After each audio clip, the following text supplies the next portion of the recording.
Hello, I'm Michelle Paver, and welcome to this special edition, this Halloween edition of Michelle Paver Live.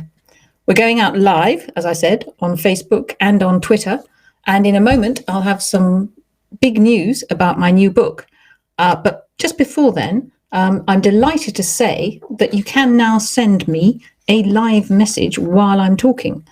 I'm going to have to read the next bit because it's technical. On Instagram and Twitter, just use the hashtag Michelle Paver, and we'll automatically find your message and show it on screen. Well, I won't because I'll be talking, but my wonderful agent Peter will. On Facebook, go to the live stream at the top of the page and leave a comment, but there's no need for a hashtag. Same thing goes for YouTube. Go to the live stream chat and start chatting. Again, no need for a hashtag. And if you need links to those pages, go to michellepaver.com, my website, /chat. Oh, and just a reminder, you can chat to me and other viewers using the live chat, but for proper questions, please still send them using the form at my website, michellepaver.com/ask, because that will give me time to think of an answer. Now, for news, as promised, of my new book. I think in the past I have mentioned that it's Gothic and it's set in the Fens, and you may have seen some rather intriguing images on Instagram or Twitter. But here's the cover. I was going to have a drum roll, but thank you, Peter, for anticipating me there. That is the cover. Huge, that I love it. And I don't always say that about my covers, but I really love this one. So I just want to thank Jessie Price, the wonderful art director at Head of Zeus. And also the website has had a complete revamp. So perhaps we can see the website. There we are. Gorgeous new look for it.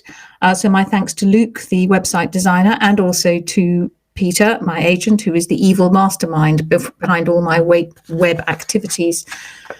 But what is Wakenhurst about?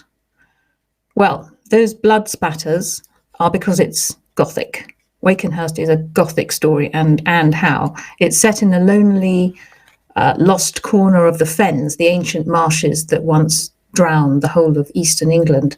And my heroine, I'll say that again, my heroine is a lonely Edwardian girl growing up in a remote manor house.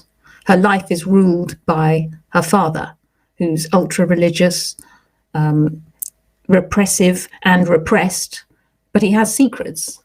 And when he finds a painted medieval devil in a graveyard, something unhallowed is unleashed. You can read Wakenhurst as a descent into madness and murderous obsession, or you can read it as a story about something inhuman that's been let loose and haunting the Fens. Either way, I think it's the best story I've ever written, and it's certainly the most terrifying. It's out on the 4th of April. See what you think. But enough about Wakenhurst for now. Let's move on to the roundup of my social media. And it's been busy. First of all, Instagram, something called a headcanon. I didn't know what this was, but this is one of them. So let's see the headcanon. It's all about Ren and Torak. And it's sort of somebody's thinking about, now that he's almost a fully grown man, he's, she's not really keen on that. I mean, well, she is keen on him, but she's competitive still, he's got this maturity, and that contrasts with her sort of impulsive, fiery ways. I have been told I'm not supposed to comment on headcanons, but tough, I'm going to comment anyway. I think you're spot on, actually. There is something there. Yeah, that's all I'll say for the moment. But yeah, moving on, a lovely picture from Under Moonlit Skies about dark matter and thin air. Slight favourite for you, apparently, in no small part due to Isaac. Bit of a scene stealer. Yes, I agree. He was for me too when I wrote it. The Cosmic Lemon has a very cool tattoo. Yes, that wonderful design of John Fordham's has inspired a few tattoos. It's absolutely gorgeous, lovely one. Moving on, the next one, this is in Portuguese, so thank heavens for Google Translate. And Redatora de Sonhos, I'm not pronouncing that right, really did enjoy Wolf Brother. So I'm so pleased, and thank you for posting. What have we got next? Rustle of pages as I turn them over. Ah, yes. Oh, this was an interesting one because this is in Norwegian. This is Thin Air in Norwegian, an exciting and slightly different crime book. Well, I'm not sure if it's crime, although there certainly is crime involved. I hadn't actually seen that cover, so thank you for that. My publishers are supposed to send me copies of everything, but they don't always. Another great picture here from A Bookish Bandit. Ethereally gorgeous cover, drew them in. So there we are. People, covers matter. So I'm really glad. Thank you for posting that. I love another cover. That seems to be a theme. Dope Books is showing dark matter, calling it a great little ghost story. That's the original cover, which I think was lovely, quite chilling though. And here we have some wonderful art from Soul Art 29. That's Torak and Ren looking gorgeous, Torak looking determined. Oh, and there's something, the next one is described as a sketch by Matthew Brooke. Matthew, that's not a sketch, that's full-blown art.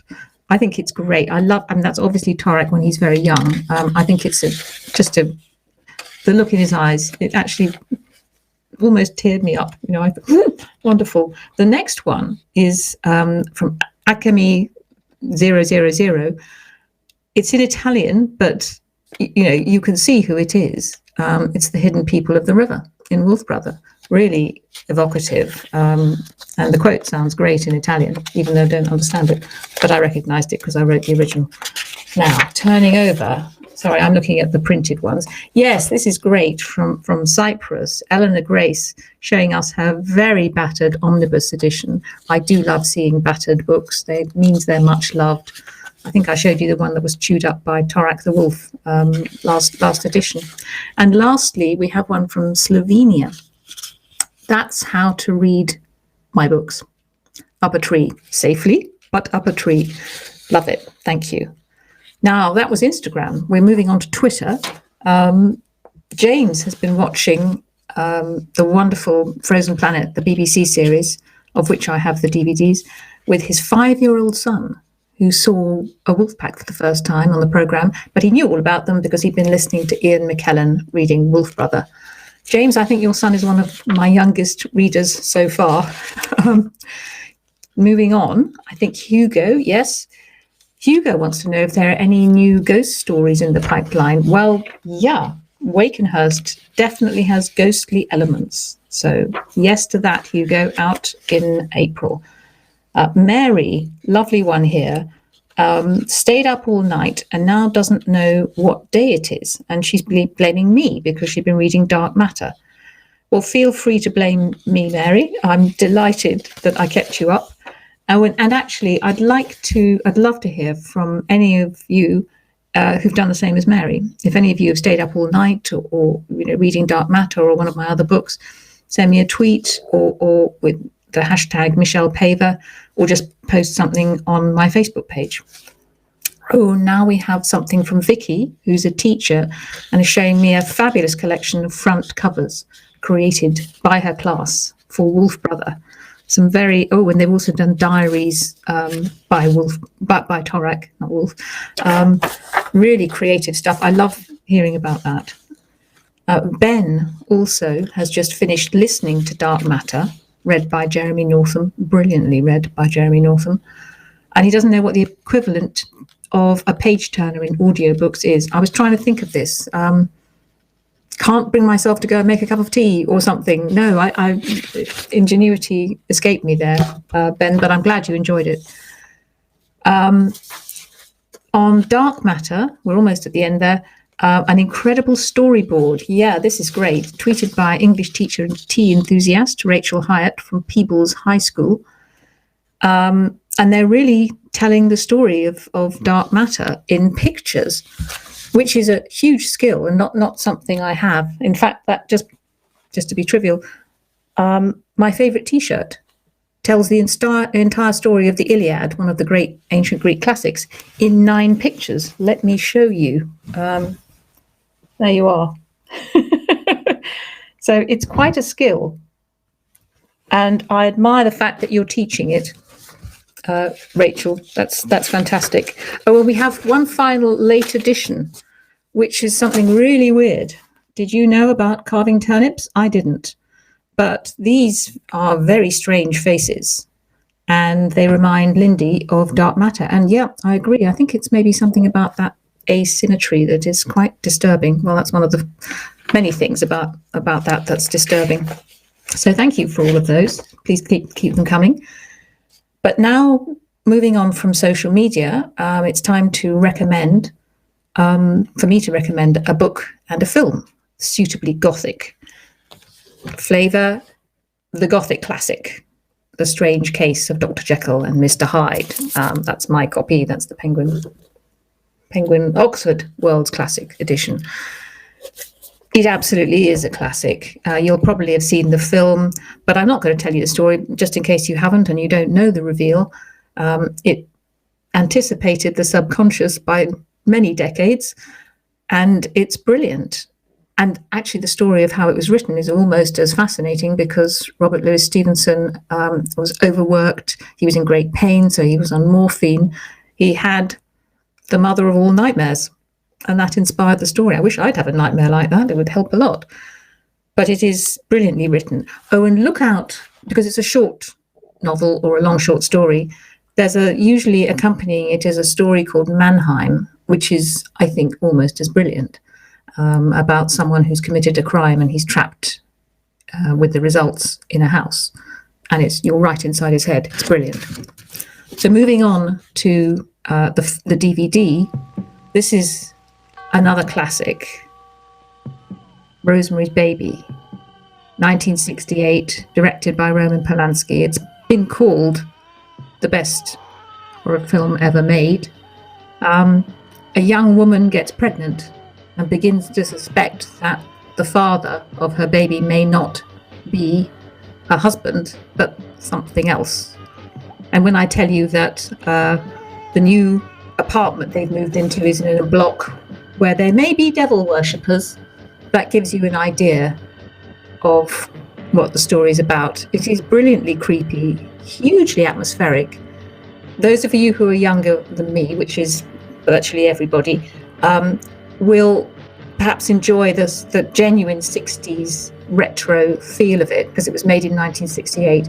And I remember I was only 7 at the time when the film came out, but I remember the film poster was so effective. It was just a pair of babies' knitted booties with little ribbons, but they were black. So it was, yeah, and look at that. Isn't that great? So do enjoy it. I should just say, though, that's a certificate 18, so it's not for younger viewers. I think I should really warn you about that. Now, moving on to your questions, if I can find them. Yes. Oh, you got some really interesting ones. First of all, it's just a comment, and this is it's a question from Richard Best, who thinks he's seen dark matter on TV in the last few years, and it's been driving you crazy. Well, Richard, you must have dreamt it, or there's a ripoff out there and I'd like to know about it, but I don't think so. No. However, what I can say is that work on the film is continuing quietly and effectively, and I think I said that I saw the script a few months ago and I really liked it, so fingers crossed about that. Now, next one. Yale Louise, I hope I pronounced that right. What is the best and worst things about being a writer? Now, I've probably answered this a few times, and I probably said different things. Well, that's because different things, occur to you at different times. I'll take the worst first.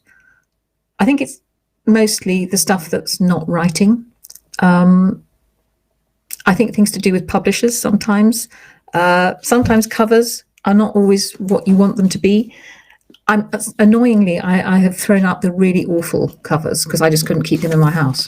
But here's one that isn't great. Well, not great if you've written the book. It's quite a pretty cover. It's a Renoir painting. This is one of my earlier novels. But she looks like she's got a poodle on her head, and she's nothing like my heroine. But it's not a bad cover. It's just that it's not my heroine. One of the other things is when a reviewer, usually I get very nice reviews and very careful reviews, but occasionally they get something actually factually wrong. And that's really irritating because you can't sort of correct them because it's gone out in a newspaper. And once one of the early reviews for Wolf Brother said that the Chronicles of Ancient Darkness was a trilogy. And it wasn't. We'd announced it was 6 books. How could they do that to me? So that's annoying. But what are the best things about writing? Well, research. I do like the research because it's not writing, it's a lot easier and it's really fun. Oh, and just something that's kind of gothic. There's always one thing that I take with me on every single research trip I've ever been on. And it might surprise you. It is a plastic bat. There we are. He's called Bat. He was given me by my sister, and sits on my computer when I'm not on research trips. He's been to Alaska. He's been to outer Siberia. He's been to Greenland. He's been everywhere. So I do like research, but the other thing that I love above everything, and it happened today actually when I was writing, is when occasionally a scene feels so real that you feel you're there with the characters and you can practically see them. I've had it with Wolf Brother sometimes, and those books, and it's wonderful.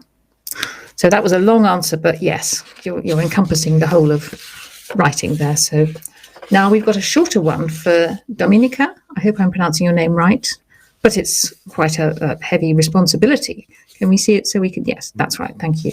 I have a question. I have confirmation next year, and I have to choose a patron whose name I will inherit. I have 13 surnames, and she gives them. Which 3 names do you like best? Your opinion is very important to me. Well, I hope my opinion isn't going to decide you, but I had a long, hard think, and this is just my opinion. But the 3 I like, Dominica, are I like Helen, I like Jacinta, because that's unusual, and I like Ariadna. But those are just my opinions. But thank you for asking me. Now, Valerie has been following me, and personal thanks for the many tweets and beautiful pictures. And you're very welcome, Valerie. And I'm glad to see that you're enjoying Trollope, Valerie. That's great news if I've been able to enthuse people in Trollope. Now, moving on. Oh, yes, Elias, you might remember he asked for some advice about getting a tattoo and how to represent a reindeer in Stone Age art. And here's the finished product. It's great. It's gorgeous. I love the stippling around the dots. I hope it didn't hurt too much. Moving on to Hannah.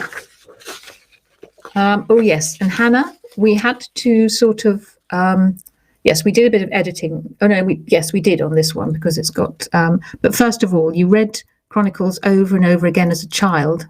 And then you reread them at the age of 24. Such a beautiful series, and I'll forever be dazzled by it. But it did remind you of questions about Wren's rather complicated family history. Now you then go on, and we're not showing it because obviously Wren's family, particularly her mother, is a bit of a spoiler.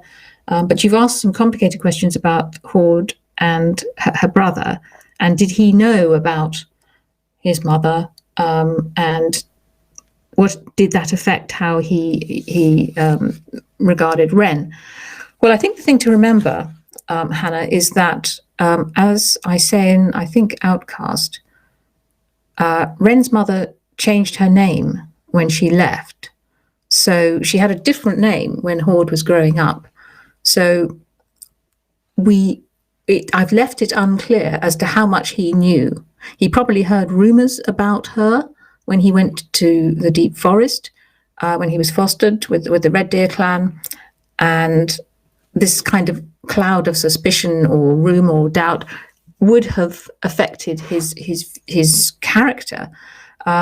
Whether or not he thought Wren was his full sister or his half sister, I've left that open. I leave that for you to think about. But, why was he so awful to her? Well, sometimes big brothers are. He was competitive. He probably knew she was a better shot than he was. You also make a good point, though. I believe the implication is that their father left not to hunt, but to look for eggs. And yes, that's right. That's why he met his death on the ice river. How did Finkedin feel about that? Well, furious. And you finish up, thank you so much from the bottom of my heart for writing us a world that has stuck with me for well over 10 years. How lovely. Thank you. Thank you for sharing that. Rose has a much shorter one.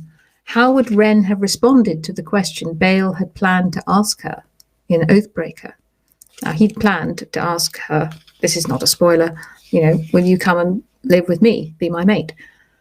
Well, it's funny because other people have asked this, and Torak, in fact, asks, I think, Wren, I think it's in Ghost Hunter. He says, well, how would you have answered? And she's a bit exasperated. Well, understandably, because I think she thinks, well, don't you realise, Torak? I would have said no. But clearly she's better at hiding her feelings than I thought. She also asked the question, Rose, why was Sayan so harsh to Wren? Well, I think that's because Wren was really talented at magecraft, and sometimes teachers are hardest on the most talented pupils because they want them to, they want to put them through their paces. They really want them to strive their best. And she may also have been tough with Wren because Wren didn't want to be a mage. It must have been quite irritating. Now we have a very long one from Frida, a lovely one. Frida is only 12, but she's written me a heartfelt piece. I won't be able to read it all on screen, so we've just got the questions here, but suffice to say that I have read your comments, Frida, and it's lovely saying about how much you enjoyed Chronicles and the fact that you like the fact that most stories these days have a message or a metaphor or something, but Wolf Mother just has little messages, but it's mainly just reality and fantasy, and you like all the detail.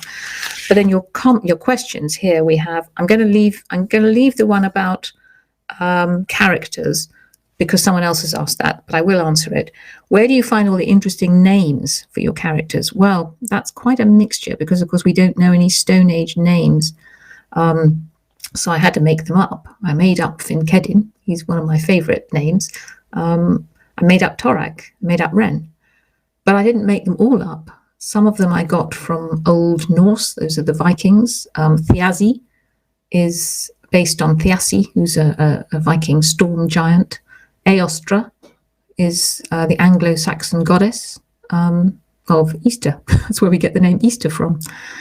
Other names, Mahigan, for example, who comes into the leader of the wolf clan. Mahigan means wolf in, I think it's the Cree language, Native American language.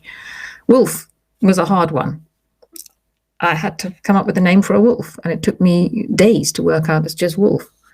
So yeah, names are difficult. And I love your last question. How has your day been?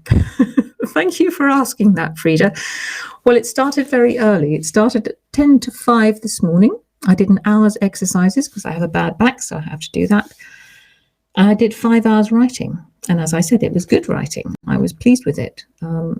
I really got to know I know these particular characters pretty well, but it was a scene that really came alive. So I was pleased. This is a book that I'm writing, which I'll probably announce next spring sometime, which will be quite fun.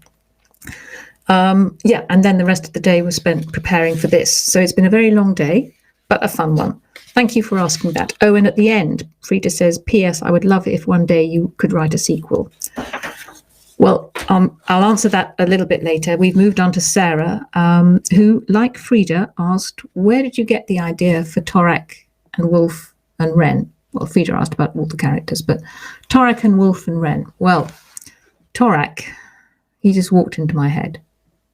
Actually, that was when I was at university. It was quite a long time ago. He wasn't called Torak then, but he had the same looks. He was friends with the wolf. So he was always around there, and there was something of me in him, of course. Ren, again, there is a bit of me in her, the sharp, critical bit, the competitive bit.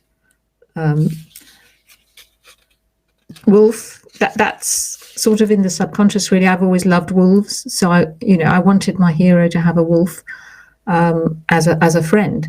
Why do I love wolves? Probably partly because when I was a baby, my parents had a large Alsatian, a German Shepherd, and I used to sort of play with Sheba, in the garden in Africa, and she'd keep me safe from snakes and things. So I always associated a large wolf-like dog with being safe.